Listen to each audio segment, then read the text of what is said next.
Hello, welcome to the second talk of Human Factors in Design. I'm Joseph Giacomin and I'll be discussing today our first practical technical topic, which is anthropometry, the measurement of people. So, where does anthropometry start? As usual, it's always tricky to decide where something started, who's the first person, when something was born, but a lot of people will point to the work of Adolphe Quetelet in the 1800s as being a very obvious point at which the measurement of people took on a scientific nature. People had been measured for their clothes and other things, their horse saddles and so forth, for all through history, but in the 1800s we start to have scientific type measurement. Adolphe Quetelet went to university in Belgium, studied in Paris. Why is he identified or often considered to be the father of the measurement of people of anthropometry? It's because in the middle 1800s, particularly the example cited here of 1844, the gentleman borrowed some statistical measures from his good friend Gauss, who you will be familiar with from the term Gaussian Distribution.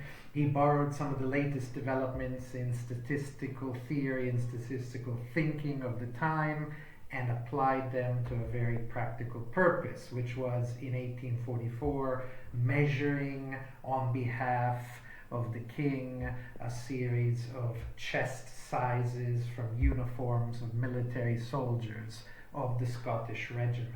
Why was this important? Because for centuries the types of equipments, the clothing, the shoes used by military people were produced in factories or produced by groups of people roughly in equal numbers for different sizes. But what became very obvious at the time was it wasn't very efficient to make a few of each of the possible sizes people would need, because the vast majority of the people will be somewhat near the mean value.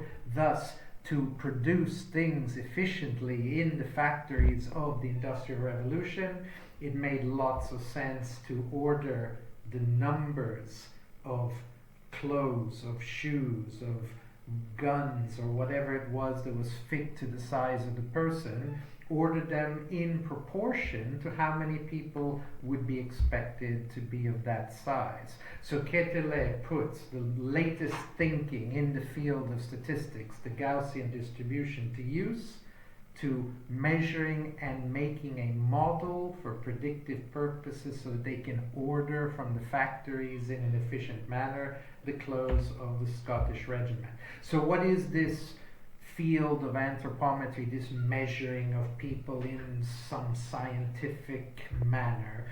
Anthropometry is basically measuring things on people, tends to be done traditionally with the kinds of tools that you can see on the slide at the moment. You've got goniometers, you've got various devices for measuring lengths. It's all the sort of standard mechanical measures and rulers and goniometers that we tend to be familiar with. As I'd already mentioned in a previous talk, the use of these devices was greatly expanded in the 1940s due to the requirements of military vehicles, particularly aircraft, because to fit large people in aircraft means making a bigger aircraft. More drag, more air resistance, slower speeds, all kinds of problems.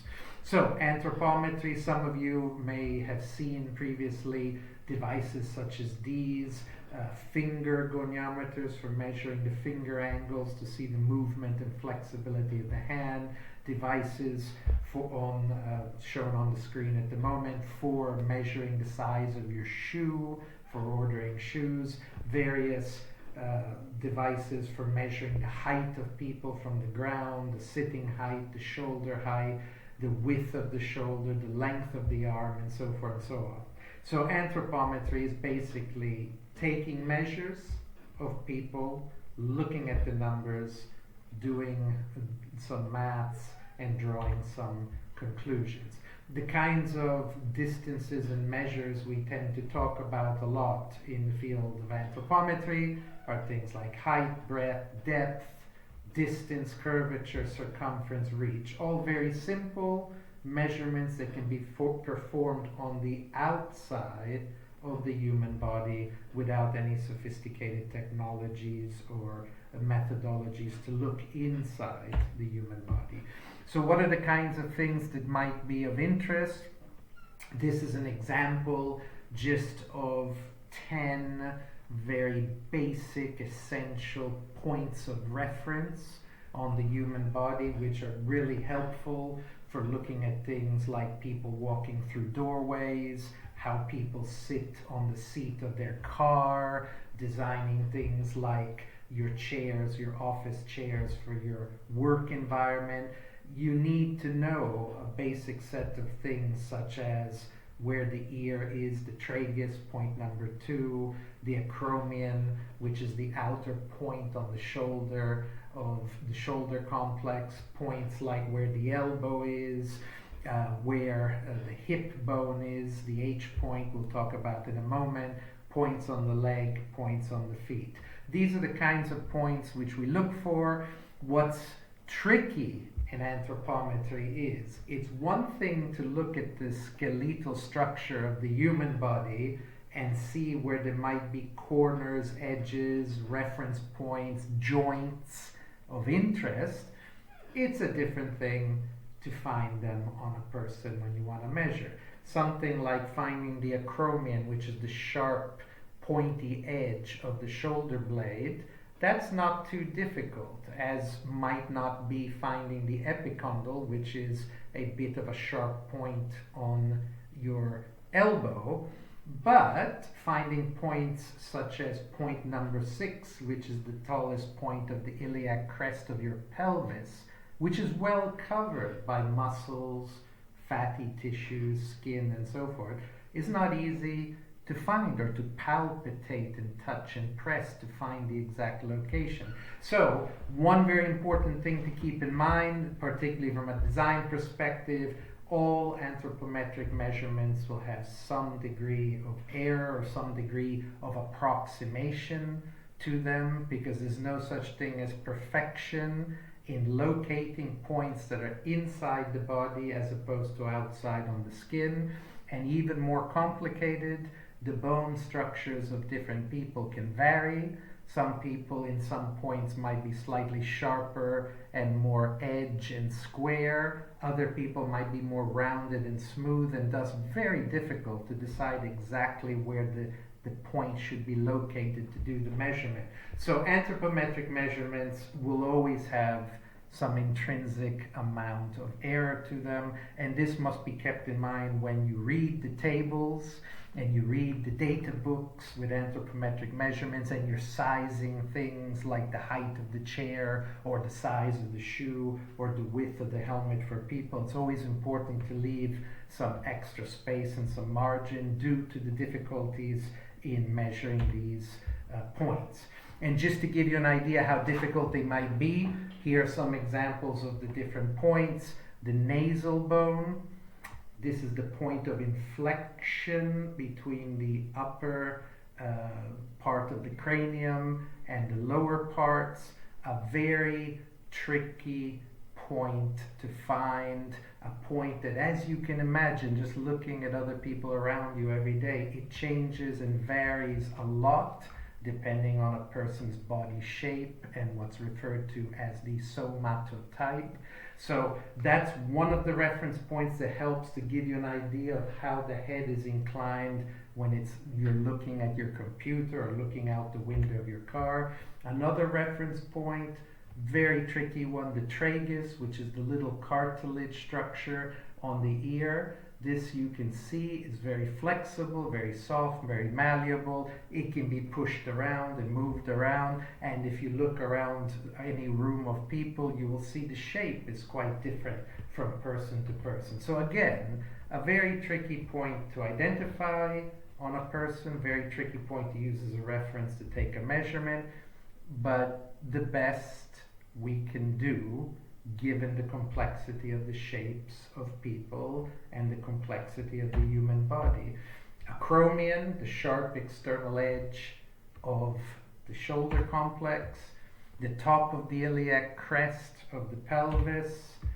These are all reference points which are important to measure for even the most essential human sitting or standing postures, and you can see very easily just how difficult they are to identify. And you can imagine that there's millimeters, if not occasionally centimeters of error in their measurement.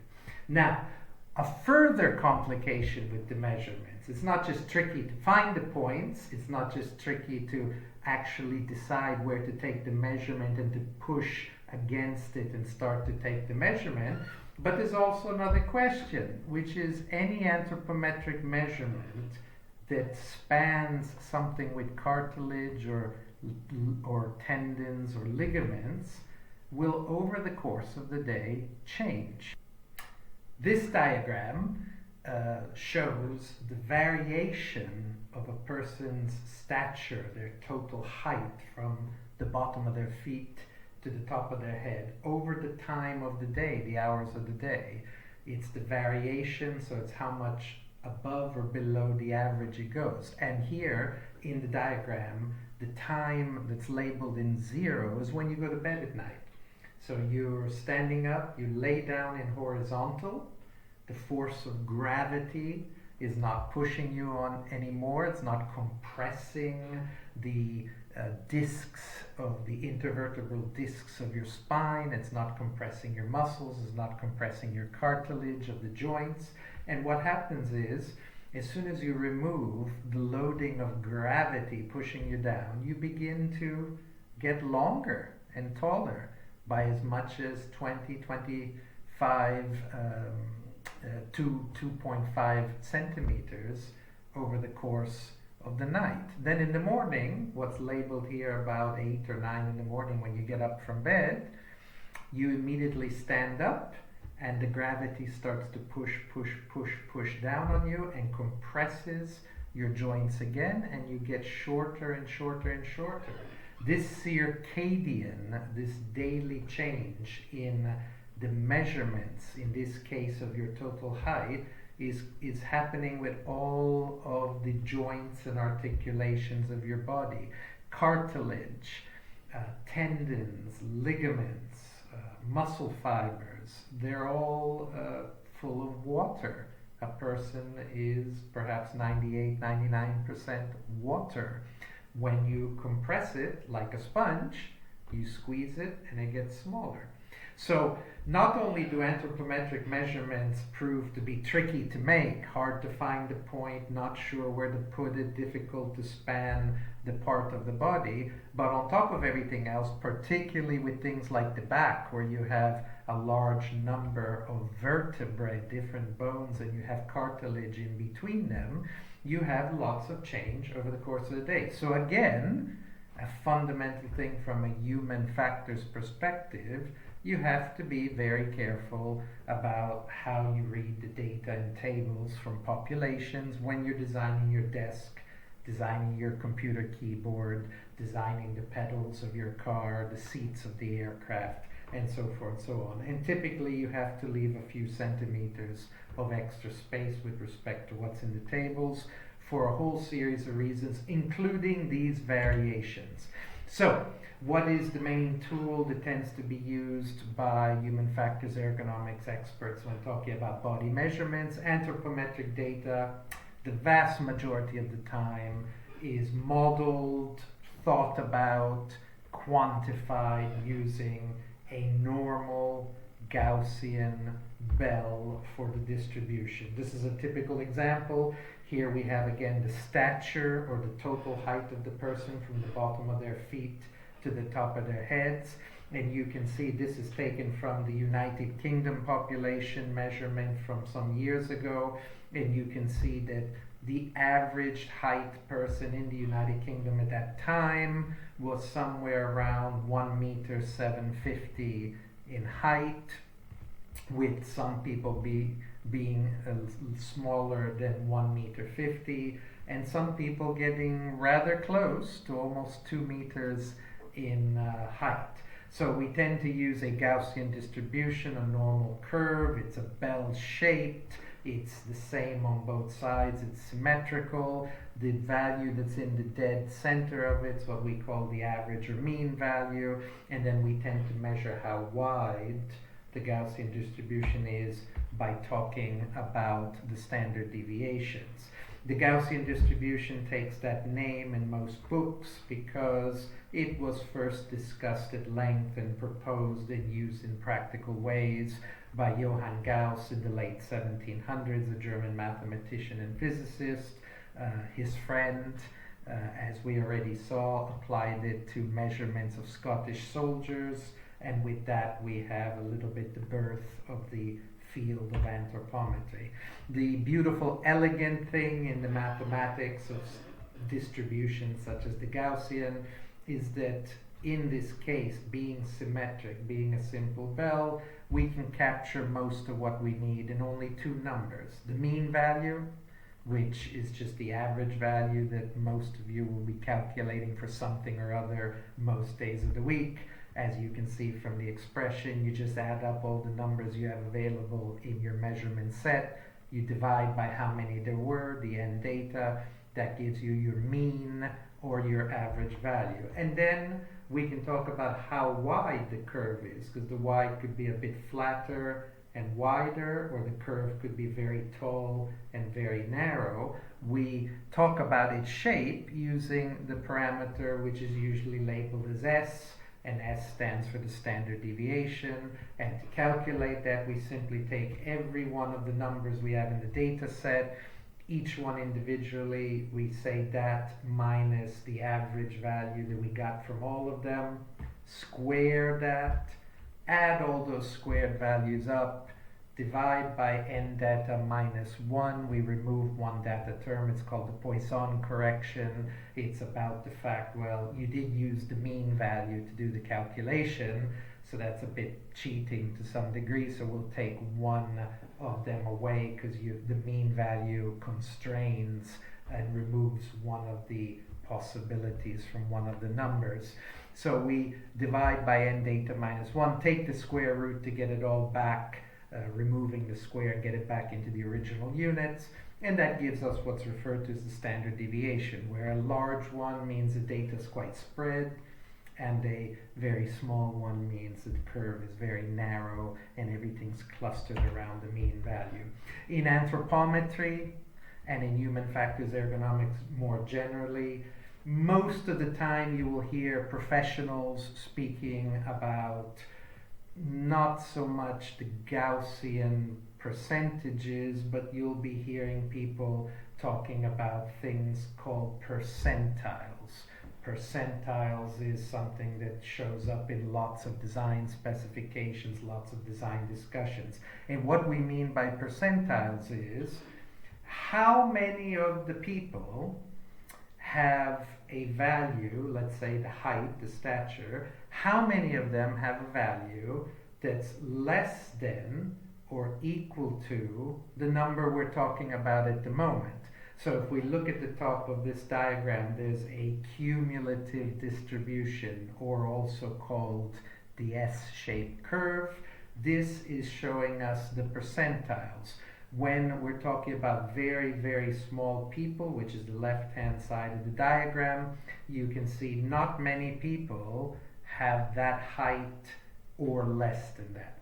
But as we go further and further to the right, of course, when we talk about bigger numbers, there's more people who have that height or less than that height. It's accumulating, the cumulative distribution.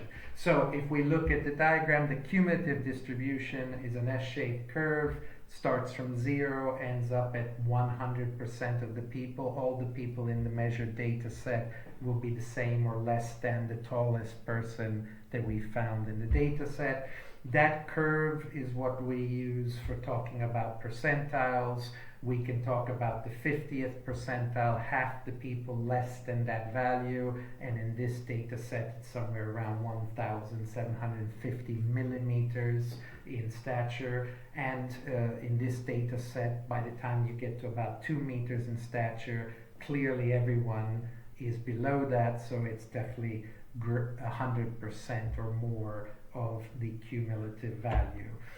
Another statistical property we talk about in anthropometry, we use a lot the Z-score. There are tables called normalized scores or Z-scores. They tend to be in the appendices of statistics books, or books of human factors, of books about societal measures, anywhere where statistics are used a lot to do the work, you will find either in the book or in the appendix a table of Z-scores. When we talk about cumulative distributions and percentiles, the formula that we tend to use for doing calculations is the value, let's say the height or stature of the person we're interested in at any given percentile that we're interested in, can be found very simply by saying take the mean value from the data set you're using and add to that the Z-score times the standard deviation. So this is a statistical method that says the Z-score is saying probability P, Z-score Z. We can say if our boss comes and asks for some odd calculation like, can you calculate for me what would be the 23rd percentile height of a person in this measurement, we can go determine this unusual value, which maybe wouldn't be in the table we're using, by taking the mean, which is definitely always given for any data set where people have been measured, and the standard deviation, which is usually always given in any data set where people have been measured for any property, and the Z-score, which is just a number, a statistical value, and it's related to the shape of the Gaussian curve, which will be found just about anywhere on the internet, in the appendix of the book, and so forth. So, moral of the story, any arbitrary percentile that we're keen on, as long as we're given, and we are in most data sets, the mean and the standard deviation, we can very quickly calculate it because the Z-scores are always available. They're easily to find on the internet or in books. Anthropometric measurements come in a very wide range of measures for most parts of the body, for most things. Anthropometric measurements, very typical ones that get used a lot in design: standing, sitting, leaning values to size doors, aircraft openings, cockpits for jet fighters, car doors, and so forth and so on, tables in the kitchen and so forth. Other measurements, anthropometric, which are very important, measures of head size and head shape. A large number of standardized measures are available. The diagrams I'm showing here, these 3 or 4 examples taken, there could have been many, many more examples. I'm showing 3 or 4. These 3 or 4 pages, which I'm showing these examples, the numbers you're seeing, 13, 14, 32, 34, 39, 28, 38, 42, these are standard reference numbers assigned by committee to those measurements, such that we all know what they're called and we can all find them in handbooks. This particular data set, these pictures I'm showing are taken from a handbook called Adult Data, which was a project of the UK government about 20 years ago. The same data sets are available on the internet and in various places. Occasionally the number system, the 13, 14, 32, 34, might be slightly different, though most of the time the standards committees have agreed to use the same numbers. But regardless of what the number is, there's always in these books and tables and standards, there's always some pictures like these, and they're almost always pretty much identical. There's arrows showing you which exact measure they're referring to. There's a reference name or number next to it. And then there'll be in that source some table providing you what we know, which countries have measured people, how many people, and what values for the mean value and the standard deviation, so forth, have been found for those particular measures.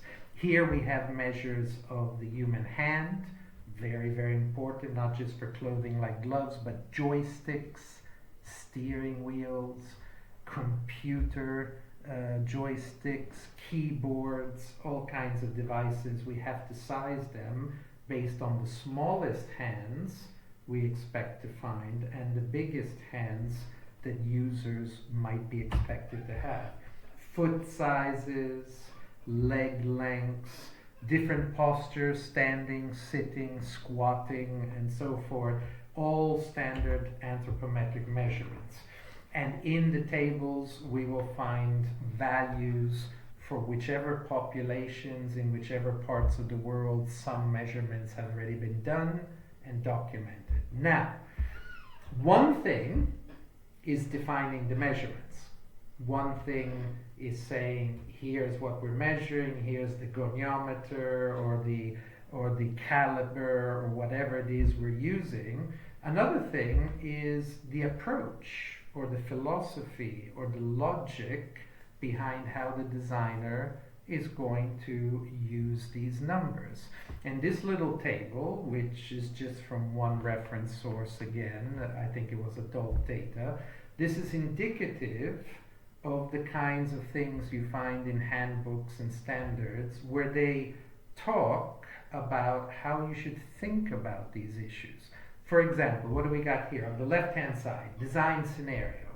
What is it that you as a designer are looking to achieve? What are you trying to do? Is this about the fit of something? Is this about reaching? Is this about how far away you can put the button and the person still reach it?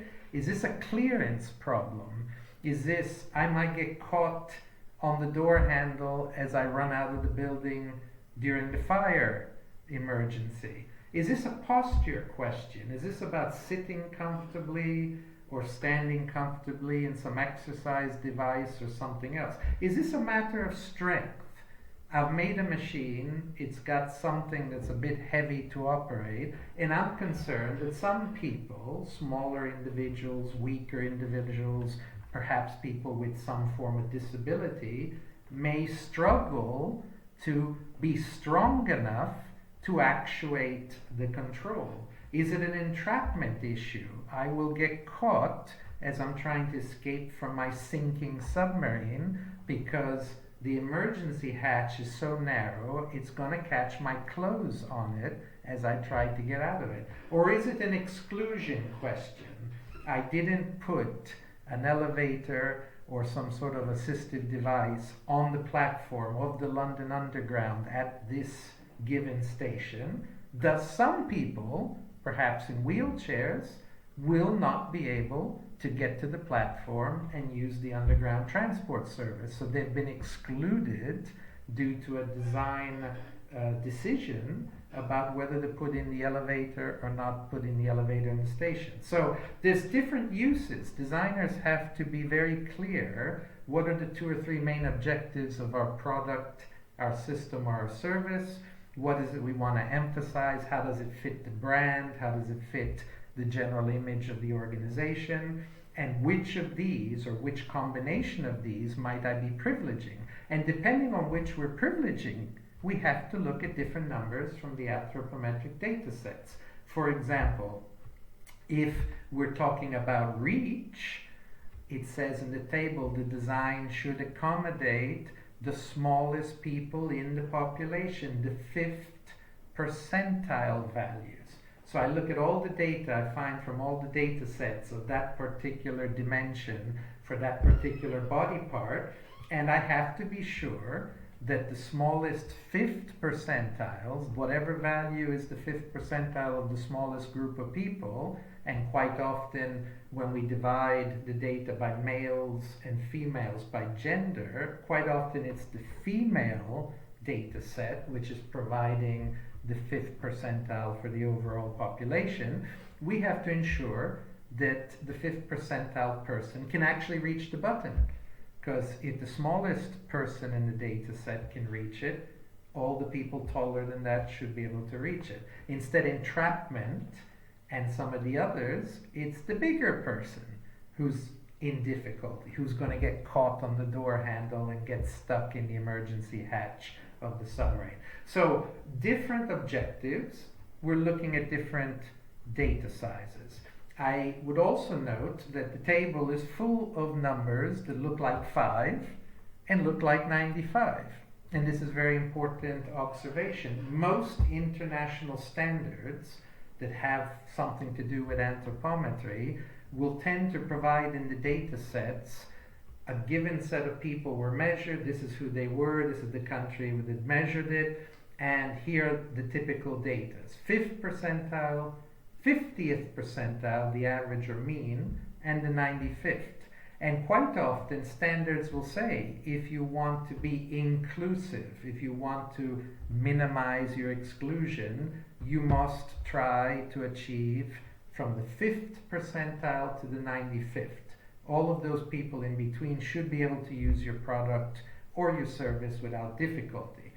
Now, this is very interesting because most international bodies and standards tend to work, the car industry, the aircraft industry, the housing sector, using most of the time 5th and 95th percentiles, but I think you can very quickly conclude that if the people below 5 and above 95 are not guaranteed to be able to use it, we potentially have excluded 10% of the people right off the bat. And this is, in most industries and most business sectors, still today, even though it's changing a bit at the moment, this still is to some extent the situation. Most of the time, your first stab at dimensioning something would have considered a 5th to 95th distribution, which means there are some very small people and some very tall people in difficulty. In things like automobiles, which are very familiar examples, what that means is you'll see on the street a lot of people, very small, quite often ladies, with a pillow on their driver's seat because they can't reach the pedals and can't see above the dashboard without a pillow to add some height. It's a corrective mechanism, people, you see it all the time. And you'll see quite often, you might have some friends who are incredibly tall, there might be some men who are pushing on 2 meters, who many automobiles, they cannot use them. They can't purchase them because they can't possibly operate the controls safely when in that vehicle because they're too tall and they get caught on things and they can't reach other things.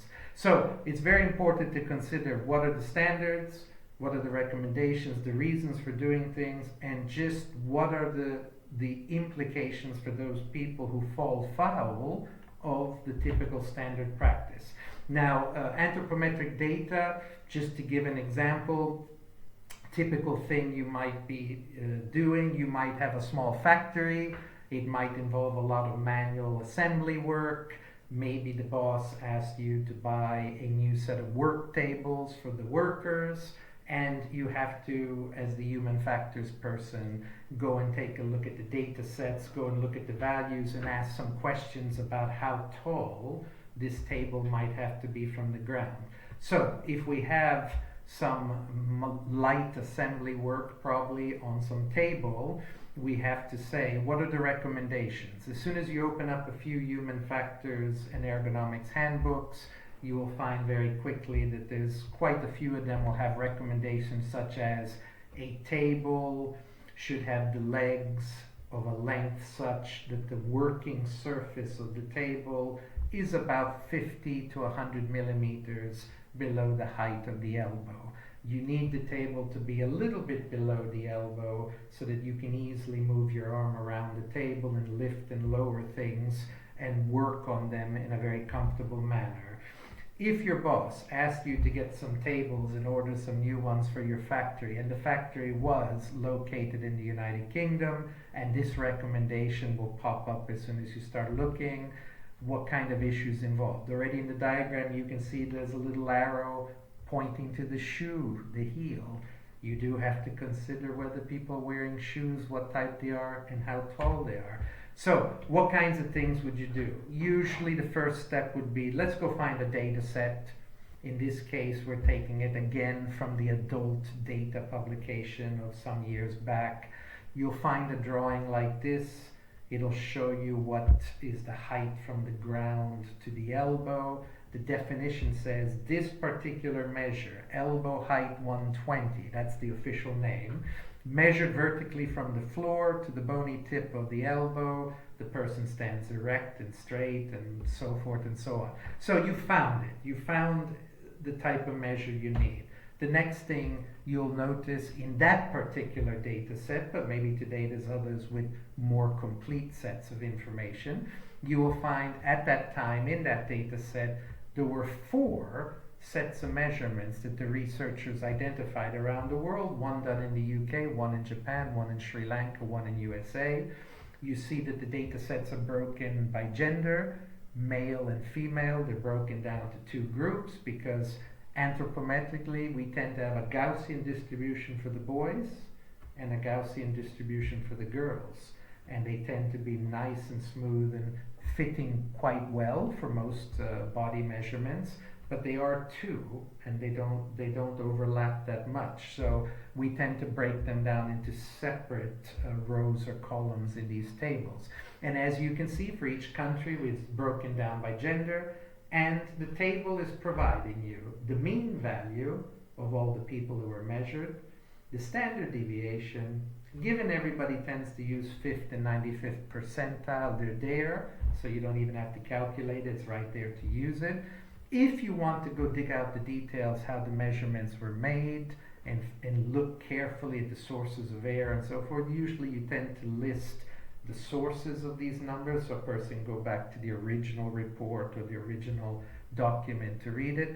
And this would be the photograph that you would have from that table, from that source, for the measurement that you were looking for. And you have to design now, choose the table height to order the tables for the factory as requested by the boss. So if we take a look here, we might say maybe one design that's not bad, somewhat optimal in some degree, might be to fit people from a 5th percentile female, the smaller data set, to a 95th percentile male. So if we can get a table that works for this group from the 5th percentile female to the 95th percentile male, meaning the height can be accommodated to the elbows of all those people, probably wouldn't be a bad solution for our factory. The best answer to trying to achieve that kind of compromise, that kind of optimum, the best thing that can be done, which everyone in human factors ergonomics would normally try to do if the money is available, if the resources is available, is you would tell your boss, let's get an adjustable table with adjustable length legs, because adjustments in any system permit people to move things up and down, back and forth, right and left, to accommodate their body size and their needs and requirements. So some people joke and say human factors and ergonomics are simply the profession of putting adjustments into things. Because if we can put adjustable sizes, adjustment wheels and knobs into the chair, the office chair, into the table, whatever, it means the people can sort themselves out and find what's best for them. However, life is never so simple, the money is not always available, and quite often adjustments, which are very expensive to insert mechanically in most systems, adjustments can't always be justified economically. If in this case the boss needs the table, the adjustments are too expensive to order lots and lots of adjustable tables, maybe a possible compromise that might be acceptable would be to say, let's choose the table which is 20 millimeters below the elbow height of the 5th percent female worker, using a shoe which is 25 millimeters, standard, pretty much normal value for most shoes that could be used in a work setting. So we take the elbow height, we add the shoe, which is 25 millimeters, so we look up the table for the 5th percentile female, we find it's 917.2 millimeters. We drop 20 millimeters below the elbow, that's the data of the table, because we want the table to be a little bit lower so we can reach things easily according to the criteria that was stated at the beginning. We add the 25 millimeters of a typical average working shoe used in that factory, and in this case we would get a value of 922.2 millimeters. Is this some sort of a scientific optimum? Is this a scientific problem which has been solved? No. It's like everything in design. Design is the profession of compromises. We're trying to find something that's going to work. But the logic here is, if the smallest worker in the factory, the 5th percentile female, can have this just below the elbow, maybe not perfectly at 20 millimeters, at 30 or 40 millimeters, but at least at 20 below the elbow, the smallest person should be able to work comfortably. And the taller people, they may have to bend a little bit more because they're taller, but they can still work reasonably comfortably. Whereas if the table were a little bit taller than this, the smallest person would not be able to reach over the edge of the table to do their work. So this is a typical example of a compromise. We're accommodating the smallest people in the team. We're making it possible for them to work reasonably, if not perfectly. At the same time, we know that some of the taller people will find it a little bit less comfortable than maybe it could have been, but everyone should be able to some degree to do their work, and it's a compromise. If the legs of the table have been adjustable, the compromise can be avoided, but that's a very expensive option. It's not always the possibility. So, what kind of tools are used to measure anthropometric dimensions? There's a whole range today of digital tools which are referred to as digitizers. The various robot arms or levers or devices, maybe pointers such as a digital pen for a computer.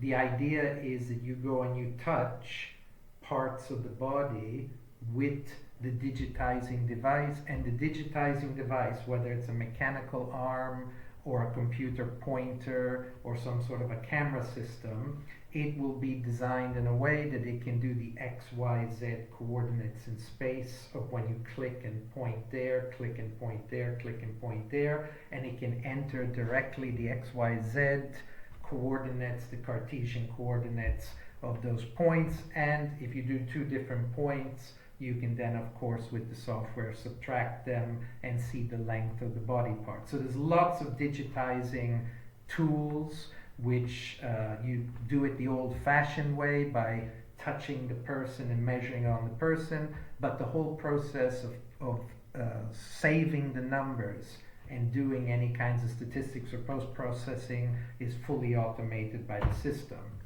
Then, nowadays, we have lots of additional tools. For example, we have low-power lasers, which can scan the head such that we can run around the head with the scanner, bounce the laser off, see the distance from the delay returning back to the detector, and we can digitize X, Y, Z, lots and lots of data points on someone's head or back or arm or leg or foot and so forth.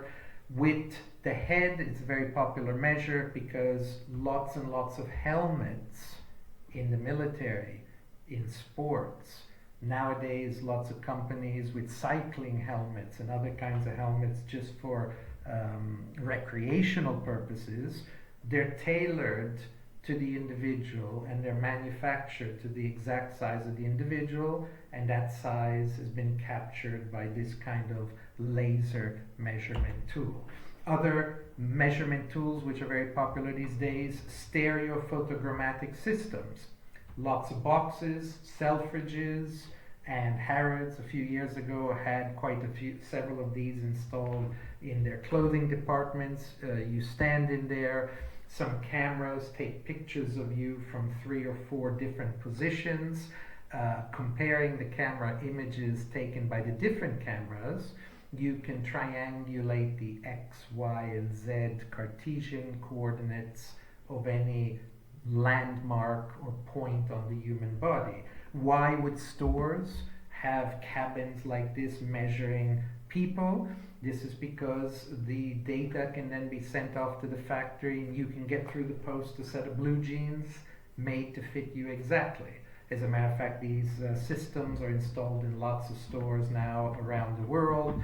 You go in there, you get measured. Usually you get a card or some sort of app or something where you get a copy of your measurements to use also with other businesses and with other companies.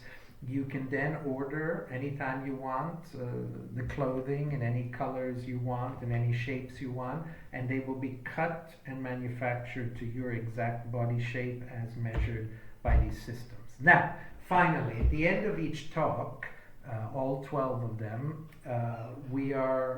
I'm usually presenting 1 or 2 design classics, as I'm referring to them, which are really good examples of how the topic we've been talking about has been used in design to help people in a very obvious and positive way.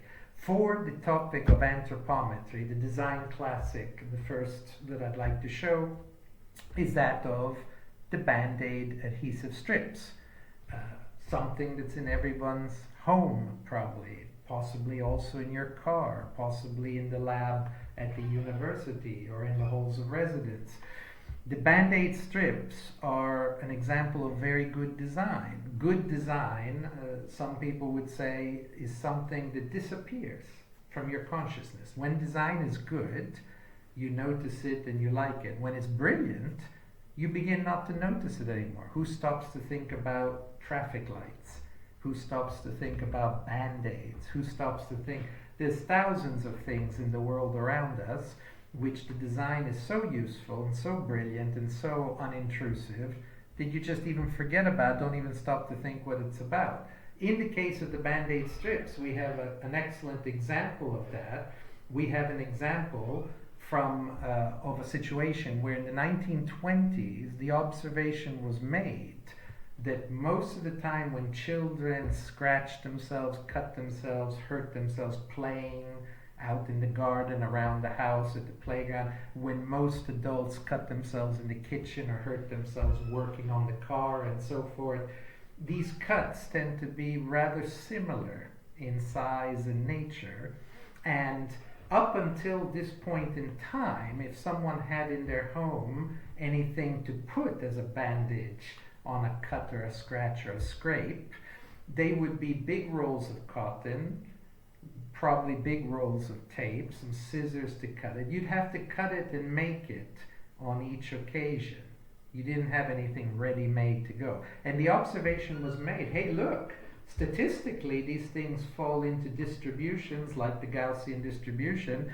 Certain lengths and certain depths of cut are very common. If we can make the little bandage with the cotton of a fixed size, and we can do 2 or 3 different sizes to cover the main statistically prevalent scratches and scrapes people get, we can help people by putting something in their house which will very quickly, bang, cover it, avoid infection, keep the dirt out, keep people happy, keep people healthy. Band-Aids are a great example of an anthropometric observation about the nature and distribution of these cuts, and a product which grew into a major multinational that provided these based on anthropometric data and statistical distributions. Another very good example, another design classic, which is very much about anthropometry, the Austin Mini. Famous little car we see on television all the time, Mr. Bean's little car. This vehicle is absolutely brilliant from a design point of view, and its brilliance isn't completely about a very powerful and lightweight engine or an amazing new set of gears for the gearbox or something like that. What's absolutely amazing and what makes this a design icon that's very famous and well known is the fact that this is an amazing packaging of the human people. It may not be familiar to most people who are listening to this talk, but the automobile industry uses the hip of the driver as the H point, hip point. It's the reference measurement point for designing the car around. In many ways, a car is designed like a nice Armani jacket. It's something that's made to fit around the person. And the packaging of the people and the luggage, meaning putting the mechanicals, the body parts, the controls, everything around these people to package them efficiently, is one of the main aspects of vehicle design. And from a packaging perspective, the Austin 7 is an amazing product, a tour de force, where a group of people, 4 or 5 adults, can be fit into what is a very, very small little vehicle platform by moving the mechanicals around based on what space was left over once you had accommodated the people. So this is a very good example of using anthropometric data to lay out the packaging of the inside cabin and then finding very clever ways to reduce the sizes, weights, and to be practical about fitting all the rest of the car around the people, just as if it was an item of clothing. So this is a very good design classic example of the use of anthropometry. To this day, it's difficult to find vehicles that make better use of the interior space than this particular vehicle did. And I thank you for joining us, and next time we'll be talking about topics in biomechanics.